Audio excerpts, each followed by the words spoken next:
नाशिकच्या एका अत्यंत नामांकित मल्टीनॅशनल IT कंपनीत महिलांचं लैंगिक शोषण, छळ आणि धर्मांतरणाचं प्रकरण उघडकीस आलं आहे. हा प्रकार अतिशय गंभीर आणि धक्कादायक आहे. पोलिसांनी अत्यंत वेगाने कारवाई करत या प्रकरणाचा पर्दाफाश केला आहे, असं मुख्यमंत्री देवेंद्र फडणवीस म्हणाले.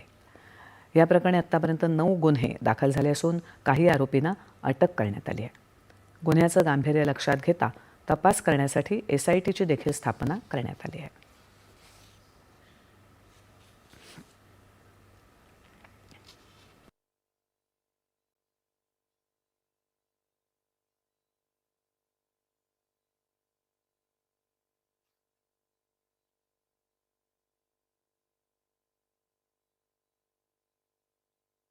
नाशिक शहरातील एका नामांकित बहुराष्ट्रीय कंपनीत कार्यरत असलेल्या महिलांवर कंपनीतील काही पुरुष कर्मचाऱ्यांकडून विनयभंग, मानसिक छळ, लैंगिक अत्याचार तसेच धार्मिक भावना दुखवल्याचे गंभीर प्रकार उघडकीस आला आहे.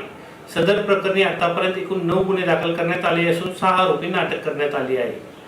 सदर गुन्ह्याची व्याप्ती, गांभीर्य आणि संवेदनशीलता लक्षात घेता या प्रकरणाचा सखोल तपास करण्यासाठी माननीय पोलीस आयुक्त नाशिक शहर यांच्या आदेशान्वये सहाय्यक पोलीस आयुक्त गुन्हे यांच्या अधिपत्याखाली विशेष तपास पथक SIT गठीत करण्यात आली आहे. यापुढे अशा प्रकारच्या घटना घडू नयेत यासाठी सर्व खाजगी आस्थापनांनी आपल्या कार्यस्थळी महिलांच्या सुरक्षिततेसंदर्भात आवश्यक ती खबरदारी आणि प्रतिबंधात्मक उपाययोजना कराव्यात.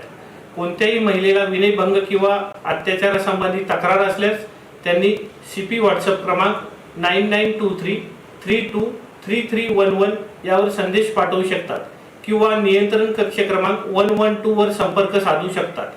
तक्रारदार महिला, संस्था किंवा माहिती देणाऱ्या व्यक्तीची ओळख गोपनीय ठेवण्यात येईल. भोंदूबाबा अशोक खरात याला आज नाशिक जिल्हा आणि सत्र न्यायालय